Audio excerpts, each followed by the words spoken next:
if you need a sign not to give up on this freelance writing work, this is it. Wait, don't skip by this, even if it makes you want to run away and hide from the thought of pitching one more person right now. There's a lot to remember as a freelancer. Trust me, I get it. I'm a chronic overcommitter and hold myself to very high standards, too high, I'm sure. But don't give up on freelancing. I know it can seem and feel exhausting sometimes, and as if people keep saying you can make money, but it's just not happening for you.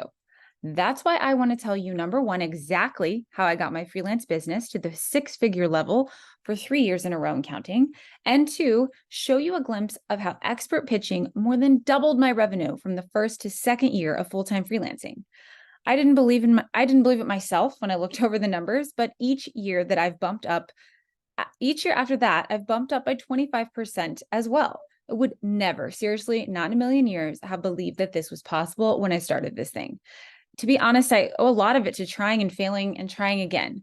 We will all have to do that to some extent, but I want to save you some of the heartache I went through to get there, to get where I am today. And here's exactly what perfecting pitches has done for me. Number one, actual long-term clients are on my radar and roster. I have 5 main revenue sources in my business, and right now the best performing of those are my long-term anchor clients. Anchor clients are larger leads that pay you a specific, reliable amount each month. These are key in creating a freelance writing business that allows you to do what you love to make money and also do the writing that you love. Number two, I've had increased referrals. The more you do this work, the more you become known for what you write about. Because I've planted myself firmly into the freelance world, word gets around. I've had more people reach out to me in the past year than ever before. And that is an amazing feeling. I've literally turned down work because I had too much. It's been such a huge blessing and a natural result of staying consistent. Number three, I have upped my personal reach and following by over 5,000 people.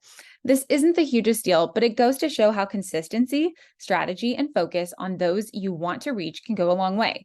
I've had so much fun focusing on teaching, writing, learning new concepts, and inviting people into this amazing freelance community. And it has totally paid off. On another note, I grew my personal TikTok by 20,000. Number four, learning what I don't want. In the past 2 years, I've actually let go of 2 huge clients, not because they weren't great people and I didn't enjoy the money, obviously, but because they became a little life-sucking and I realized it's not what I wanted anymore. Having the freedom to say no is incredible. Part of learning freelance the right way is gaining the confidence and finesse to do this well.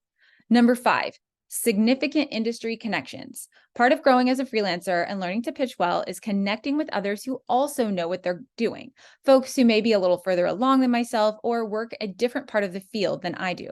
Because I've got the pitching under control, I've had more time to actually forge these connections. This year, I've been able to meet and learn from writers publishing in places I want to be in regularly.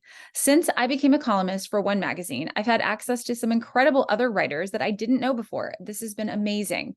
These are the kind of connections that don't go away if you step away for a month or two. These are connections that you've made and can continue to develop. They can be resources and bridges for years to come. Number six, I reached millions of eyeballs with my writing.